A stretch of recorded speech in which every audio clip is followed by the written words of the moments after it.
Puji Bapak Yahweh, kita akan buka kitab 2 Samuel ya. Ya, 2 Samuel nanti saudara baca semua ya.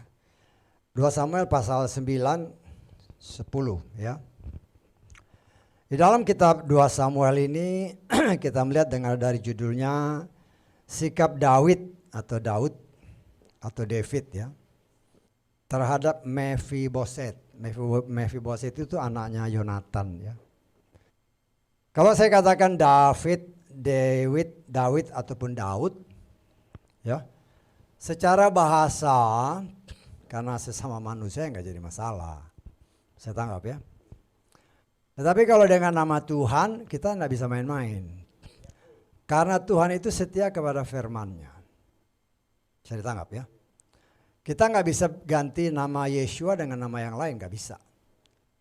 Walaupun secara manusia ya oke-oke aja. Artinya secara manusia ya. Tetapi di hadapan Tuhan itu nggak bisa. Bisa ditangkap maksud saya? Ya. Jadi kalau ada orang yang mengatakan sama aja, kan kita bilang Daud, Mose, Musa, siapa lagi? Paulus, Saulus, Polos, kan boleh. Jadi panggil Yesua sama Yesus bisa, nggak bisa. Itu beda. Ya. Tetapi kalau engkau berpikir secara manusia, ya terserah aja. Tapi saya tidak mengajarkan seperti itu karena Tuhan setia kepada firman. Ya. Dan saya percaya ketika Moshe ataupun si Yusuf sama si Maria, baik melalui mimpi maupun ketika malaikat datang, itu dia pakai bahasa Ibrani. Dan Tuhan setia kepada firman-Nya. Bisa tangkap ya? Jadi kalau orang bilang, nama Yesus sama ini kan boleh, ya terserah kamu. Tapi saya tidak mengajarkan di sini, karena bagi saya kalau antar manusia oke, bisa tahu. Tapi kalau dengan nama Tuhan nggak bisa, tetap Yeshua, karena dia setia kepada firman. Bisa tangkap. Jadi jangan sampai tertipu dengan pengajaran ya, pengajaran. Paling sedikit saya tidak mengajarkan di sini. Ya, saya hanya mengajarkan nama Tuhan yang diberikan, nama Sang Juru Selamat yang diberikan oleh Bapa Yahweh melalui mimpi dan melalui malaikat kepada kedua suami istri Yusuf dan Maria, itu Yeshua. Tidak ada yang lain. Bisa tangkap ya? Tapi kalau kita cerita di sini nama Daud, nah ya itu nama manusia nggak jadi masalah lah. Karena nama itu tidak menyelamatkan. Yang menyelamatkan kita adalah nama Tuhan. Ya. Siapa yang memanggil nama Yahweh, mereka diselamatkan. Loh Yeshua itu Yahweh Yeshua. Yahweh yang menyelamatkan. Ya. Di sini kita melihat dari kitab 2 Samuel pasal 9, kalau nanti saudara baca seutuhnya. Ya. Mephiboset ini adalah anak dari Yonatan. Yonatan ini adalah anak Saul. Ya. Saul ini ya rajanya Daud dahulu. Tapi juga musuhnya Daud. Musuhnya Daud sehingga. Tapi dia juga mertuanya. Ya. Dia mertuanya. Ya. Dan saya percaya cinta pertama si Daud itu hanya untuk anaknya si Saul yang ya Mikal kan, itu cinta pertama. Sehingga kita melihat dari apa yang sudah pernah saya sedikit riwayat nih karena sudah lama sekali kan kita nggak ikut ya, nggak belajar karena memang waktunya saya mencoba membatasi waktu sampai jam 12. Jadi kalau kita ibadah, pujian, penyembahan, kesaksian banyak yang go ahead aja. Tapi kalau waktunya tinggal 10 menit, 15 menit saya pikir terlalu tanggung. Jadi saya skip aja lah. Jadi kita ambil selesai aja ya. Di sini kita melihat ya, saya sedikit merewind. Refreshing sedikit lah ya, bahwa di dalam hati si Daud tidak ada rasa keinginan untuk melampaui apa yang Tuhan sudah tetapkan. Ingat ya, Daud itu sudah diurapi Tuhan oleh Bapa Yahweh melalui Samuel. Kau jadi raja. Tetapi itu bukan suatu ambisi dia untuk menjadi raja. Dia hanya menunggu waktu. Segala sesuatu ada waktunya. Kalau tadi kita lihat kesaksian-kesaksian tentang mati, yuk ada waktunya. Betul, ada waktunya. Ada waktunya kan. Kalau memang sudah waktunya Tuhan, mungkin saudara pernah lihat ya, saya kebetulan sekarang sekali lihat di media sosial ada seorang ibu yang lagi masak. Lagi bikin presentasi untuk masak, tiba-tiba jatuh mati. Loh, kita sebagai anak-anak Bapak Yahweh harus ada perbedaan antara anak-anak Bapak Yahweh dengan orang-orang dunia. Ya, kalau memang Tuhan, kalau ini memang waktumu, pertama-tama ampuni dosa saya dan angkatlah saya. Betul enggak? Jangan berkeluh kesah. Saya harus mengingatkan ini karena disaksikan ya. Jadi harus saya ingatkan. Kita belajar ya, bukan berarti saya sudah sempurna ya. Kita belajar. Ya. Mengucap syukur, menyanyi, memuja Tuhan. Kalau memang ini waktumu, ya pulang. Ya, kalau tadi disaksikan, kalau bisa jangan sampai ditusuk-tusuk sama di ICU. Sama seperti kematian Daud kan. Daud itu walaupun dia sudah tua, dia seorang raja, dia kan mati di tempat tidur raja. Begitu juga Yakub mati sudah memberkati anak-anaknya, sudah cerita-cerita, angkat kaki, pergi. Ya. Kalau itu memang waktunya Tuhan. Tetapi saudara harus ingat, kita harus ingat, ya. Waktunya sudah sangat dekat. Berdoa Tuhan kalau engkau berkenan, seperti seringkali Pak Simon kok diangkat, ya doakan. Kalau engkau berkenan, aku sampai pada masa pengangkatan. Ya, gitu. Nah, kita harus bukan hanya mengimani begitu aja, tapi dengan satu sikap ya. Tuhan, artinya kita belajar untuk memuji, menyembah Tuhan. Saya berdoa kepada untuk kita semua, apapun situasi dan kondisi yang Tuhan izinkan terjadi dalam hidup kita, mengucap syukur. Karena itu saya senantiasa berdoa, Tuhan berikan kepada kami roh untuk memuja, memuji, menyembah, memuliakan, mengagungkan Tuhan. Karena ketika kita melakukan semua itu, hadirat Tuhan ada seperti ada tertulis. Kan Bapak ya bertahta di atas pujian. Kita mencontohi sikap Daud. Daud itu menghadapi berbagai macam pergumulan. Dia menghadapi si Goliat. Dia menghadapi singa, dia menghadapi beruang, dia menghadapi binatang buas, dia menghadapi musuh-musuh. Ya. Tetapi dia mengandalkan Bapa Yahweh dalam segala situasi. Ketika senang dia memuji Tuhan, ketika dia susah dia memuja Tuhan. Hampir dalam segala kondisi dia memuliakan Tuhan. Tetapi contoh yang sempurna yaitu Yeshua. Apapun situasi kondisi dia menghadapi maut, dia diam. Kita belajar diam. Ya, memang susah. Maunya ada aksi kita langsung bereaksi. Tetapi itulah cara Tuhan untuk mendidik saudara dan saya. Ya. Sehingga ketika kita diproses kita belajar berdiam diri. Walaupun dalam kenyataannya memang sulit. Ya. Karena itu sudah tertanam sekian tahun lamanya. Kemudian ketika kita menghadapi sesuatu, kita langsung merespon. Padahal kan firman Tuhan bilang ya jangan respon. Artinya berdiam diri, tapi kan itu proses. Ya. Jadi mari kita bersama-sama. Dan begitu juga dengan Daud, ketika dia sudah di raja, dia tidak lupa janjinya. Kan dia sama si Daud, sama si Yonatan pernah berjanji. Kalau kita lihat di dalam 1 Samuel 20 ayat 42. Lalu Yonatan berkata kepada Daud, pergilah dalam damai sejahtera.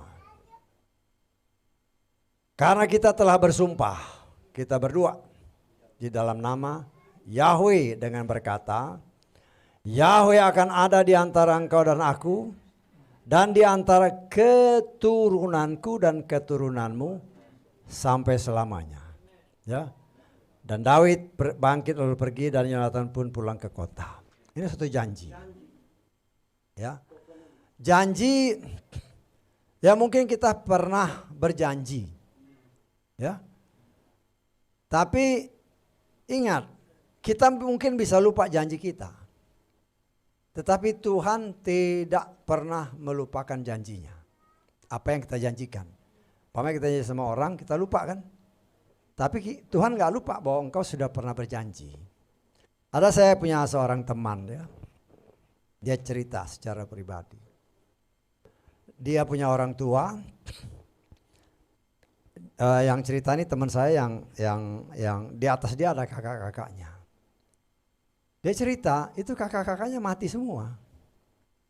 Lahir mati, lahir mati, lahir mati. Nah kemudian ada teman dari bapaknya mengingatkan orang tuanya, orang tua teman saya ini. Ya, kamu pernah janji nggak sama orang? Dia kaget, bapaknya nih kaget. Memang dia pernah janji, ya, bahwa suatu saat dia akan datang ke rumah temannya ini, teman bapaknya, untuk memberikan apa kambing atau kerbau lah. Nah, itu dia lupa. Wah, begitu diingatkan janji itu, dia langsung lakukan. Ya, setelah dia lakukan ya lahirlah anak ini, yang teman saya ini. Akibat janji itu bisa fatal ya. Bisa fatal kalau kita tidak mempraktekannya. Ya, begitu juga kan karena yang fatalnya lagi kalau kita janji sama Tuhan. Ya, kita janji sama Tuhan. Ya, kalau istilah kitab suci bernasar sama Tuhan dan kita tidak melakukannya, itu bahaya ya. Itu sangat berbahaya. Ya. Karena itu saya pernah singkapkan ya. Kalau kita bernasar sama Tuhan, itu harus kita genapi. Ya. Karena Tuhan tidak pernah berkata atau menyuruh kita bernasar atau berjanji sama Tuhan. Tuhan nggak pernah. Ya. Tapi kadang-kadang kan kita mungkin karena saking mau memperlihatkan cinta kasih kita kepada Tuhan, akhirnya kita bernasar. Kita lupa bahwa nasar kita kalau sama Tuhan itu harus digenapkan. Ya, kalau kita lihat di dalam Pengkhotbah pasal 5 ayat ke berapa ini? Ayat keempat ya. Ayat keempat.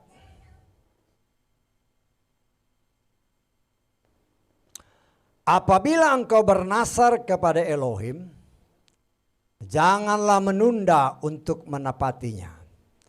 Karena dia tidak suka dengan orang-orang bodoh.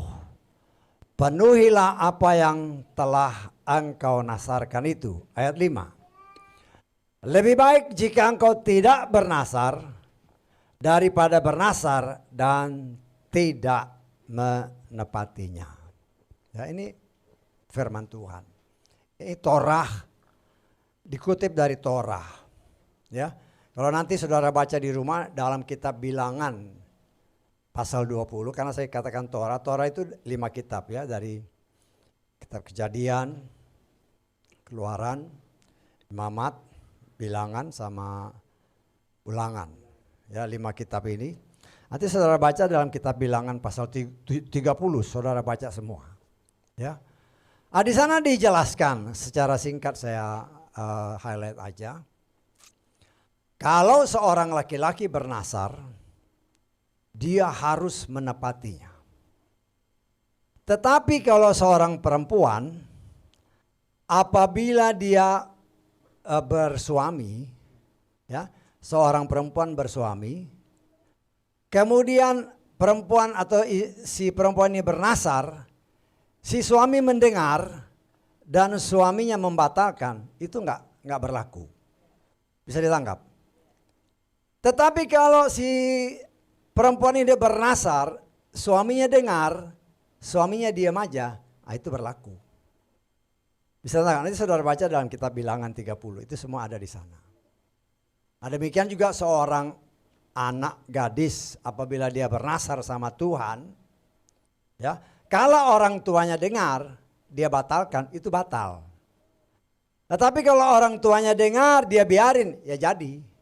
Harus dia tepati. Nah, di sini kita melihat, ya Tuhan kan setia sama firman-Nya. Karena biar bagaimanapun perempuan itu asalnya dari laki-laki. Jadi yang menentukan itu ya suaminya atau laki-lakinya. Ya. Supaya kita juga hati-hati. Ya kadang-kadang ada orang-orang yang bernama, oh demi Tuhan, enak aja demi Tuhan, habis itu nggak dilakukan. Ya mungkin kita pernah begitu ya. Nah, tapi kalau seandainya Tuhan ingatkan, ya berdoa, ternyata kita belum lakukan, ya berdoa Tuhan ampuni saya. Ya mungkin karena saya lupa, atau mungkin ya yang repotnya kalau kita nggak bisa lakukan. Artinya kelepasan dulu janji, tapi ternyata kita tidak sanggup melakukannya. Ya berdoanya minta ampun sama Tuhan, Tuhan saya sudah mengatakan seperti ini. Tetapi ternyata saya nggak sanggup. Ya bilang aja Tuhan saya minta ampun. Dan saya tarik kembali nasar itu. Saya nyatakan tidak berlaku. Bisa ditangkap maksudnya. Artinya kita jujur sama Tuhan. Tuhan juga tahu kan kamu nggak mampu. Tapi asal janji. Kalau Tuhan ingatkan berdoa Tuhan saya minta ampun. Ternyata saya nggak mampu menepati apa yang pernah saya katakan. Saya minta ampun dan saya mohon oleh kemurahan Tuhan saya tarik lagi janji itu. Ya, kita tidak bisa menghakimi ya. Nah, tapi disitulah peran daripada 5 jawatan. Dalam arti ini ya mungkin gembalanya. Ya. Jangan kita karena kebutuhan gereja memaksakan jemaat untuk beri janji iman. Kita harus tahu belum tentu semua orang mampu. Tetapi kan karena namanya janji iman di tengah orang banyak, kadang-kadang kan gengsi kan. Aduh kalau saya kasih 1.000 malu dong. Ini sebelah saya ngasihnya 10 juta. Ya tulislah kan gak apa-apa kalau saya tulis 1 juta. Padahal itu janji ya. Ya. Walaupun itu memang permintaan pengurus gereja atau gembala. Tapi kita harus disitulah kita harus berani terus terang. Ya saya gak sanggup. Atau mungkin kalau saya sanggup saya kasih cuma 1.000 perak. Ya mungkin kita diketawain tetapi kita jujur. Jujur sama orang, jujur sama Tuhan. Kalau engkau belagak kaya, oh di sebelah saya kasih 10 juta, saya kasihlah 500 paling sedikit ya. Padahal 500 di rumah 4 potan, 500 bisa beli banyak kan. Oh kita kan harus jujur. Kita belajar jujur di hadapan Tuhan. Ya. Nah di sini kalau saya menanggapi itu pertanyaan ya seringkali banyak gereja yang memaksakan jemaat apalagi berhubungan dengan duit, memaksa untuk memberi, ya nggak bisa. Ya kalau memang Tuhan berkenan, kau mampu kasih ya kasih. Ya, nah saya kan karena saya hanya mengimbau kan, saya pernah mengimbau saudara kan, ini rumah Tuhan sama-sama. Saya mengucap syukur ada anak Tuhan yang terbeban bawa tisu, bawa cuci tangan, untuk cuci tangan, bawa untuk cuci piring, bawa untuk ya macam-macam bawa. Ya, tapi saya di kamar saya kan masih numpuk gitu tuh. Untuk cuci piring banyak banget ini. Karena kita kan seminggu sekali kan pakainya. Ya, sebulan itu nggak bakal habis itu satu itu. Bisa tangkap saudara? Ya. Nah kalau saudara mau memberi lihat-lihat ngintip-ngintip di kamar saya itu, masih banyak gitu. Ya. Saya ngerti nggak? Ya, saya nggak mau kamar saya itu penuh dengan barang-barang yang akhirnya lama dipakainya. Dan bagi saya pribadi. Saya tidak mungkin membawa barang yang diberikan jemaat itu ke rumah untuk dipakai di rumah, nggak boleh. Karena itu punya gereja, bukan punya saya. Bisa ditangkap ya? Nah, saya sangat mengucap syukur, kan saya hanya mengimbau. Ternyata banyak. Kadang-kadang saya pikir-pikir kan kayak untuk hand soap yang dibawa itu kan dari seorang jemaat yang ngasih. Dia ngasih 2 waktu itu, 1 udah habis, yang 1 kan saya lihat loh masih banyak nih. Padahal di kamar itu masih ada berapa biji lagi. Masih ada berapa biji. Kenapa ya? Karena kita kan 1 minggu itu nggak bakal habis itu. Hand soap ya. Kadang-kadang kan orang juga malas pakai sabun dan cuci tangan doang. Tetapi disinilah saya belajar melihat bagaimana kalau berdasarkan pertanyaan tadi. Ya saya mengajar saudara juga. Ya. Jangan sampai kita memaksakan mungkin atas nama Tuhan Ya, kadang-kadang kan pelayan Tuhan kan banyak gitu atas nama Tuhan. Ya, karena saya juga kalau dengar-dengar pelayan-pelayan itu ada seorang pelayan Tuhan, dia cerita sama saya. Kebetulan ada seorang ibu di daerah Jawa sana, kita kenal orangnya kan. Ibu itu punya rumah di sini, dia mau jual. Ya, terus ngomong dia sama ibu, Bu, saya doain rumah ibu biar bisa dijual. Oh ya bagus. Tapi nanti per bulannya buat saya, Bu. Loh enggak, itu ngomong dia. Nanti per bulan kasih saya, Bu ya. Loh gimana? Apa engkau beri makan ibu ini? Artinya kasih berkat rohani? Enggak. Cuma ketemu nanti saya doakan, nanti per bulan kasih saya. Loh enggak bisa begitu. Banyak penyelewengan yang terjadi. Nah inilah yang pernah saya katakan, ajarkan kepada saudara. Roh Bileam pun menguasai jemaat ke-7, gereja ke-7, gereja Laodikia. Mereka di mana-mana kan banyak kan. Ya. Nah kita harus sangat berhati-hati, saudara juga kalau memberi, ya hati-hati. Kalau itu sesuai kehendak Tuhan beri. Kalau itu harus kau berikan karena itu milik Tuhan, ya beri. Tapi kalau kau beli orang, ada orang yang mungkin kau anggap perlu bantuan, ya enggak masalah, kasih aja. Kalau memang kau tergerak ya. Kalau engkau tergerak untuk memberi ya kasih aja. Hanya masalahnya jemaat ini kan kadang-kadang rindu untuk memberi. Untuk memberi cuman karena masukan dari pimpinannya 5 jawatan ini salah mengajarnya. Saya menilainya salah. Sehingga seolah-olah orang memberi karena terpaksa. Jangan. Orang memberi karena terpaksa enggak ada gunanya. Tapi kalau engkau memberi dengan sukacita karena engkau tahu orang itu butuh, itu Tuhan hargai. Janji-janji seperti ini yang harus kita, ya saya enggak tahu ya. Karena ini kan tentang janji tadi. Saudara koreksi diri aja. Seperti yang contoh saya tadi kan tentang teman yang pernah berjanji dengan orang tuanya dengan seseorang. Ingat-ingat aja, pernah enggak saudara janji? Ternyata belum ditepati, ya berdoa. Repotnya apa? Yang kau janjikan orangnya mungkin udah mati kan. Lah ini yang bahaya ini. Ada yang berjanji, tapi dia tak ungkapkan, cuma dalam hati. Ya Tuhan kan tahu. Waktu berjalan dia, orang yang dijanjikan ini ternyata jahat terus dia gitu. Terus Kita tanya Tuhan, gimana orang ini kok jahat, jelekin kita ini, bagaimana? nggak tergerak. Tidak tergerak kakinya, Tapi udah janji. tapi kita dalam hati, Iya. masih dalam hati belum Iya. ungkapin. Betul ya. Gitu. Bisa aja kan pertama kan timbul dalam hati. Iya. Tapi kalau kita melihat orang, katakanlah kita mau melihat, kita pengen beri orang nih. Wah nanti saya mau kasih duit nih Tuhan. Ya. Kau lihat loh, orang ini berkecukupan. Tapi sudah sempat janji orang ini berkecukupan. Ya berdoa ya Tuhan, tadi saya udah ngomong, minta ampun sama Tuhan. Tadi saya janji ternyata mungkin berdasarkan pernyataan orang itu ternyata kelakuan yang gak baik. Ya mungkin belum waktunya. Ya berdoa ya sama Tuhan yang kita, karena saya udah walaupun dalam hati. Ya tarik lagi janji itu. Tapi ya minta ampun saya udah janji. Cuma kasih lihat kelakuan yang gak beres ya gak bisa. Karena Tuhan pun tidak akan mengulurkan tangannya kepada orang yang jahat. Janji itu sifatnya mengikat ya. Nah kita juga harus melihat boleh gak kita janji. Baik kepada manusia maupun kepada, terutama kepada Tuhan. Karena namanya janji itu ikatan. Ya.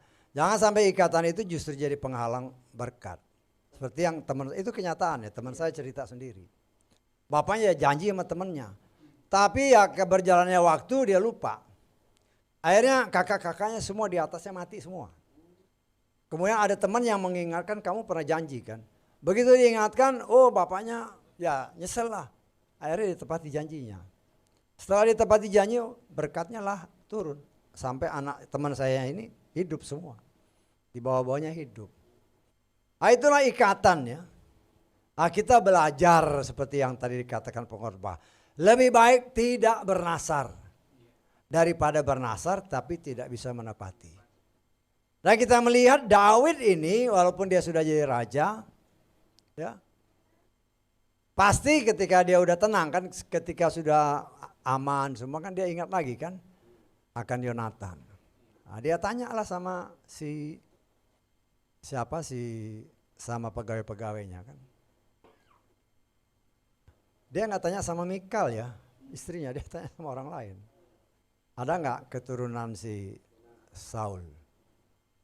Ya, ada, anak Yonatan, walaupun dia cacat kata firman Tuhan. Tetapi demi memenuhi janjinya, dikasih lihat, dikatakan kepada, kalau saudara baca di kitab tadi Samuel tadi, ya panggil dia, si Mephiboset ini dipanggil. Kemudian dikatakan kepada Mephiboset ini, ya, semua harta milik kakekmu, Raja Saul ya, itu diserahkan kepada dia. Tetapi engkau sendiri harus duduk makan bersama aku setiap saat.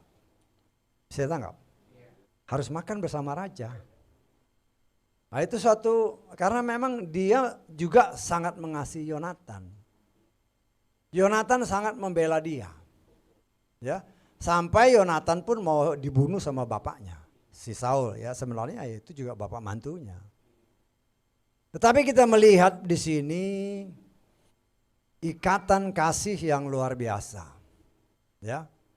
Suatu saat pasti akan terlihat nyata apabila kita juga pernah berjanji. Nah, saya percaya karena Daud ini kan orang yang dipenuhi dengan Roh Kudus. Setelah dia diurapi oleh Tuhan, dia penuh dengan roh kan, Roh Kudus. Roh Kudus ini yang senantiasa mengingatkan dia. Tetapi jangan kira bahwa walaupun sudah diurapi, dia nggak bisa bikin salah. Banyak salahnya. Ya, banyak salahnya. Tetapi itulah sampai dia mengeluarkan suatu pujian. Berbahagialah orang yang dosanya tidak diperhitungkan. Oh, luar biasa. Ya. Saudara bisa bayangkan ya. Torah menyatakan jangan membunuh orang. Tetapi Daud membunuh berlaksa-laksa orang. Sehingga ada orang yang menyatakan Tuhanmu kejam. Kenapa mereka mengatakan gitu? Karena mereka tidak mengerti firman Tuhan. Karena itulah saya atau firman Tuhan mengajarkan kita, mengertilah firman Tuhan dengan benar. Daud mungkin membunuh berlaksa-laksa. Tetapi Tuhan, Bapa Yahweh di dalam Adonai Yeshua Masiah, waktu zaman Nuh, yang penduduknya ditafsirkan sudah lebih dari 5 miliar. Sekian miliar dimusnahkan oleh Tuhan. Hanya 8 orang yang selamat. Apa Tuhan kejam? Tidak. Tuhan tidak kejam. Kenapa tidak kejam? Karena dianggap itu engkau saya ciptakan untuk saya. Kalau engkau tidak berguna ya saya buang. Saya tangkap. Itulah Tuhan. Oke, kita kan juga mungkin ada barang yang kita pakai. Itu sudah nggak dipakai lagi kan. Mungkin dijual, mungkin dibakar, mungkin dikasih orang. Karena kita udah nggak pakai lagi. Itulah kira-kira gambaran supaya kita melihat. Jadi kalau ada orang yang bertanya, karena banyak orang di seberang sana menyatakan, Tuhanmu kejam, buktinya orang dibunuh. Loh, engkau tidak mengerti firman Tuhan. Ya, memang si Daud membunuh berlaksa-laksa, tetapi ada sebabnya. Siapa yang dibunuh? Dibunuh itu orang yang tidak percaya Bapa Yahweh. Makanya dimusnahkan. Kan kalau kita baca waktu Moshe atau Yosua penerusnya serbu ke daerah-daerah raja, bunuh semuanya.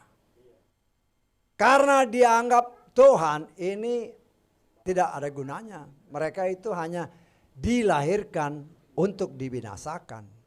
Kenapa? Karena mereka tidak percaya Bapa Yahweh dan tidak menyembah Bapa Yahweh. Ya.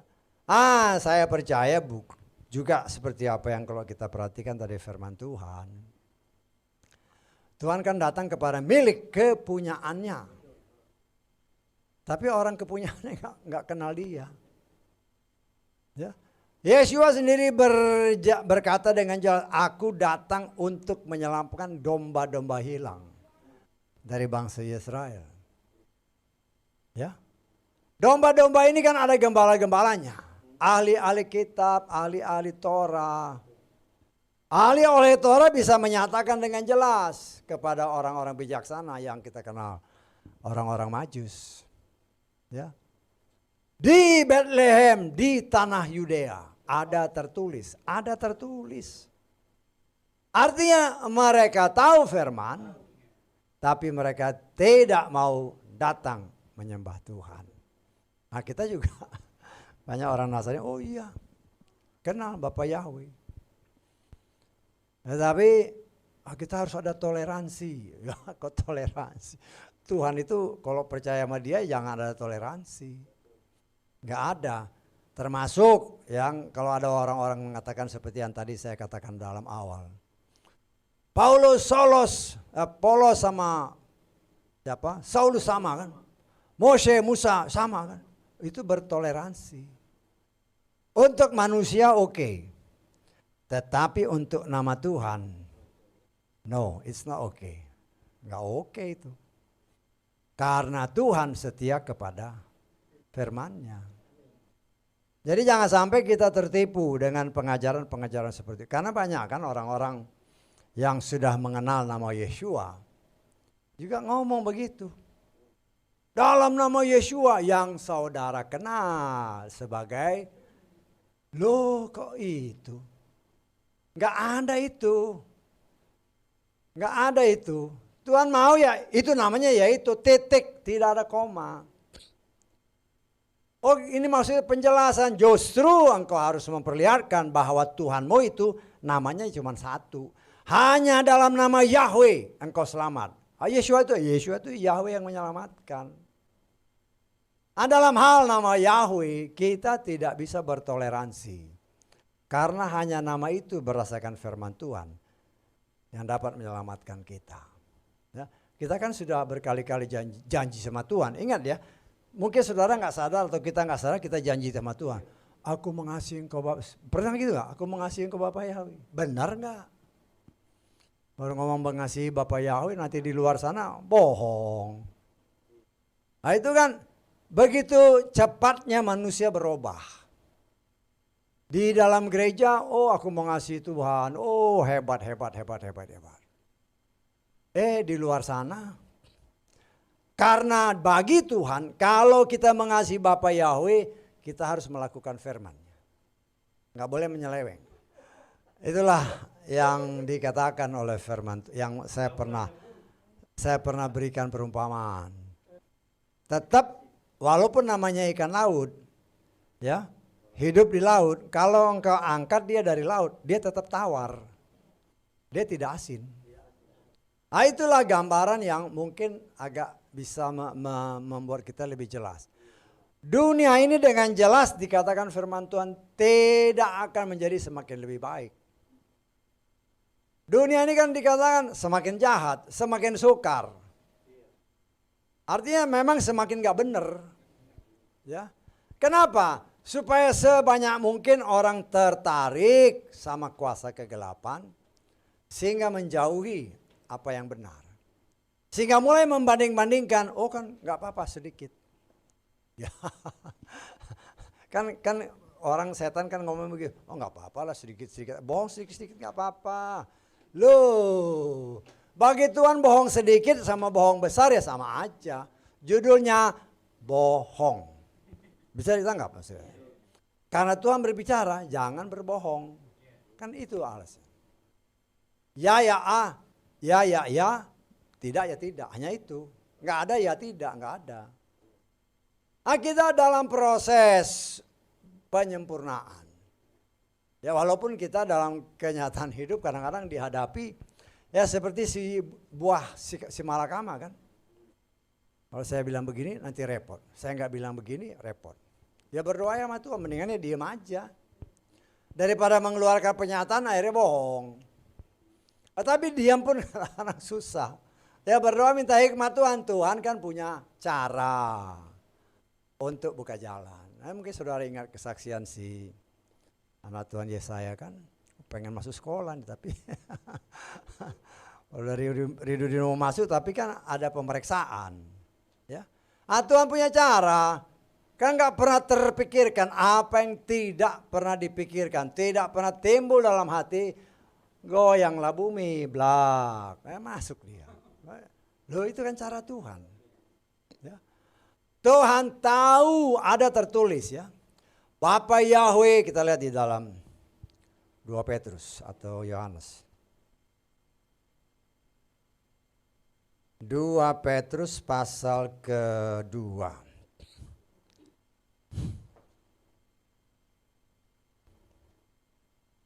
Iya. Ayat ke-9.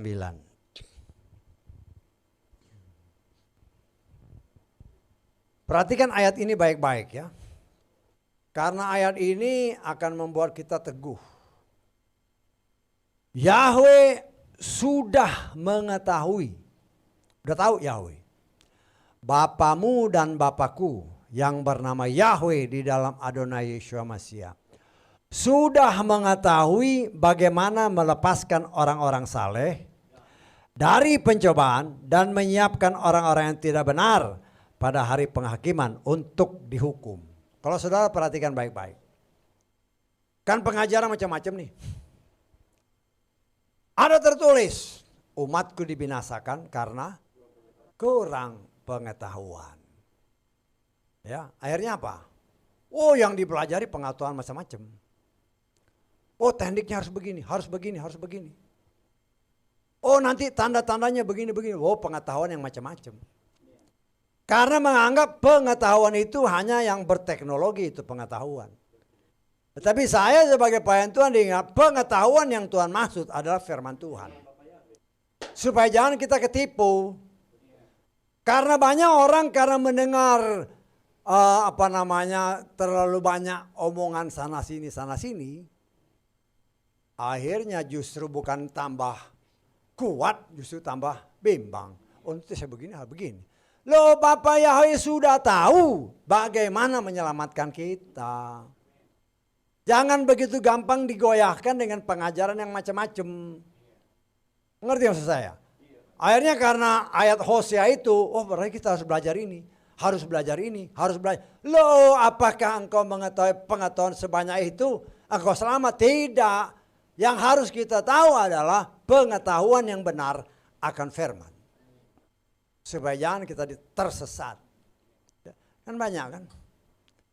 Oh, apalagi dengan macam-macam pengajaran tentang ya kondisi sekarang ini harus begini.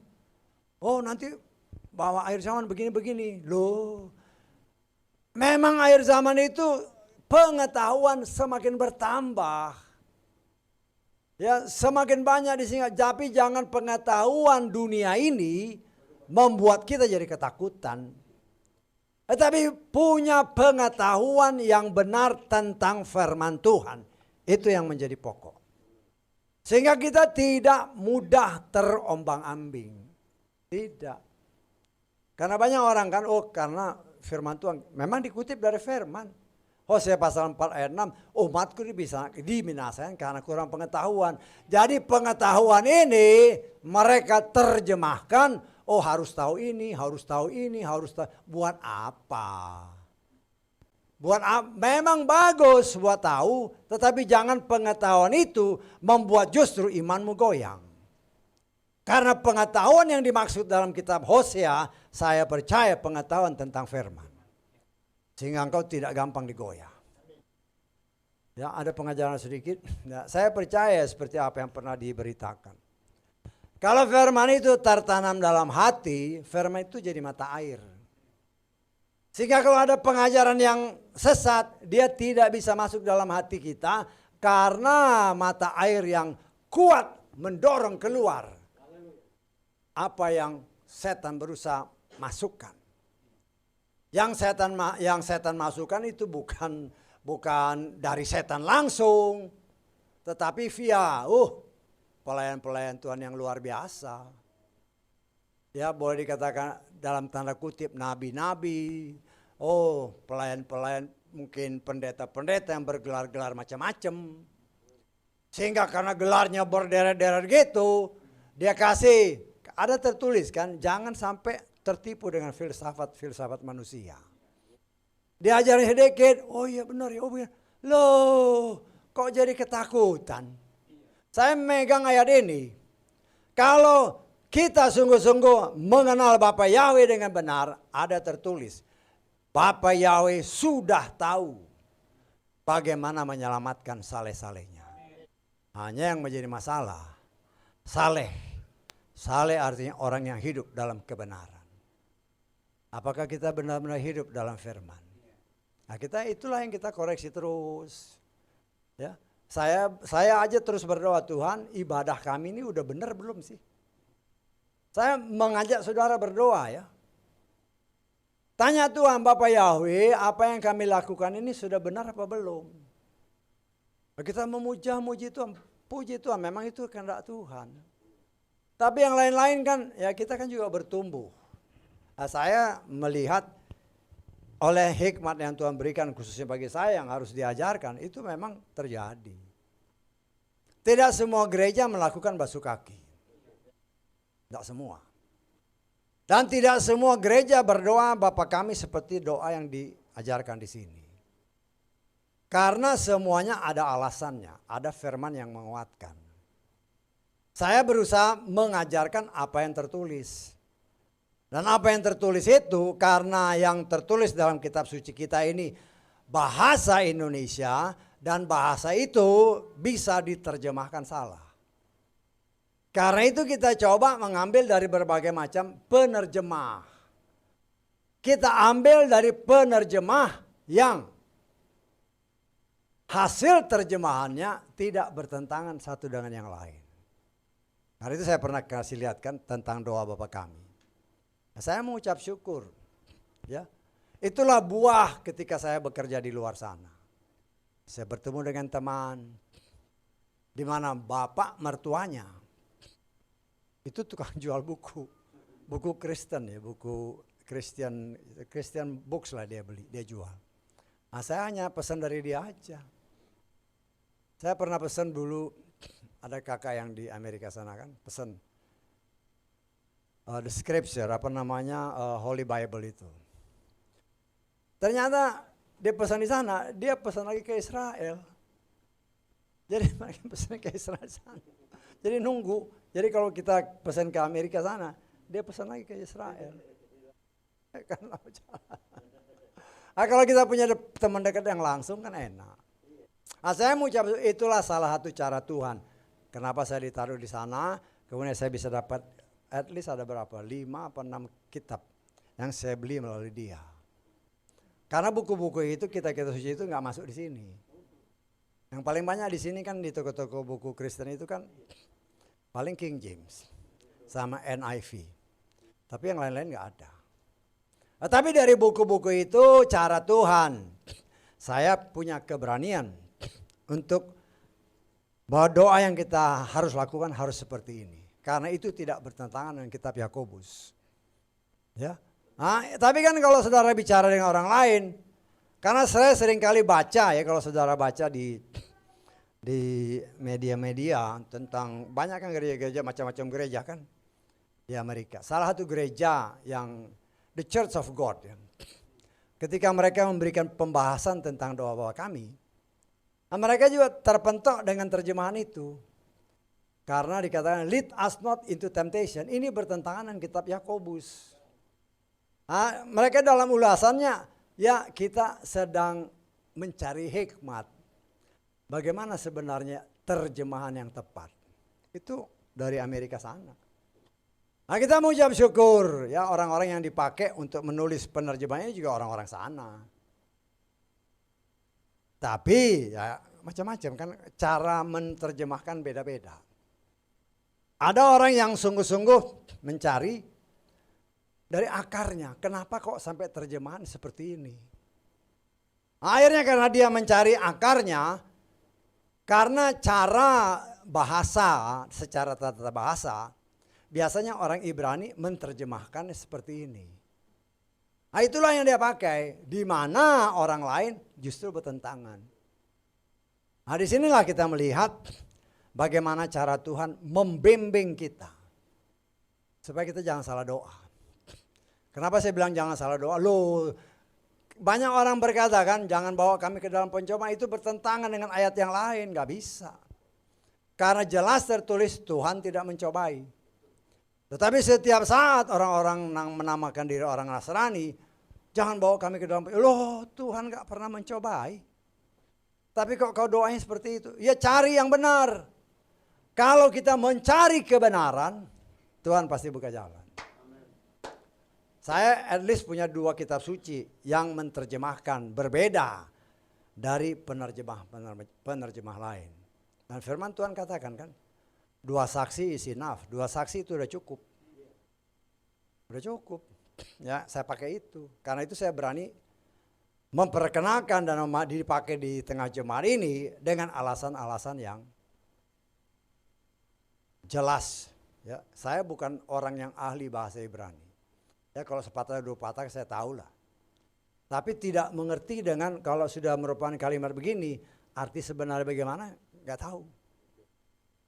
Ya, seperti umpamanya ketika di dalam firman Tuhan dikatakan kan, di mana Mose mengajarkan bahwa ada Tuhan sudah mempersiapkan orang yang akan seperti dia nantinya. Ya, seperti dia nantinya yang akan dibangkitkan Tuhan. Ya. Dan banyak orang yang menafsirkan. Kita lihat di dalam Ulangan 28. Udah jam 12 sebentar lagi ya.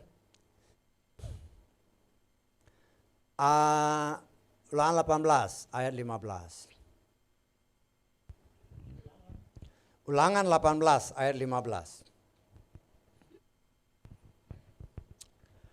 Yahweh Elohimmu akan membangkitkan bagimu seorang nabi dari antaramu, dari saudara-saudaramu, seorang yang seperti aku. Kamu harus mendengarkan dia. Ingat, Moshe ini adalah keturunan Lewi. Ya, Harun kan kakaknya. Tapi kalau imam besar memang dari Harun. Tapi kalau secara garis besar, Harun ini, Moshe ini itu keturunan Lewi. Kalau kita baca di sini, di antara saudara-saudaramu, ya, itu kurang jelas. Ada orang yang punya talenta untuk menyelidiki firman ini dengan lebih teliti. Ternyata saudara-saudara yang dimaksud di sana dari bahasa aslinya,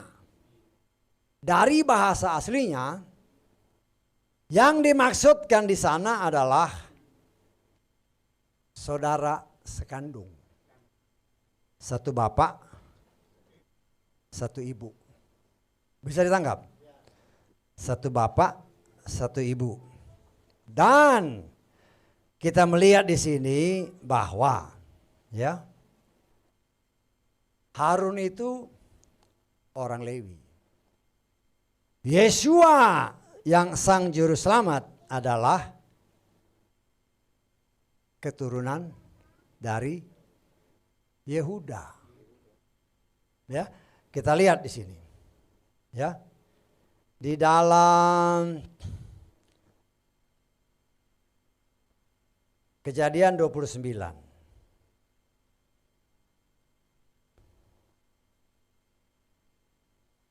Ayat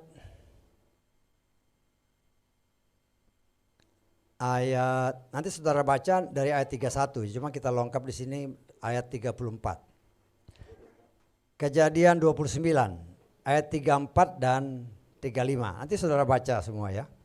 Saya hanya untuk kasih lihat karena dia sebapak, seibu.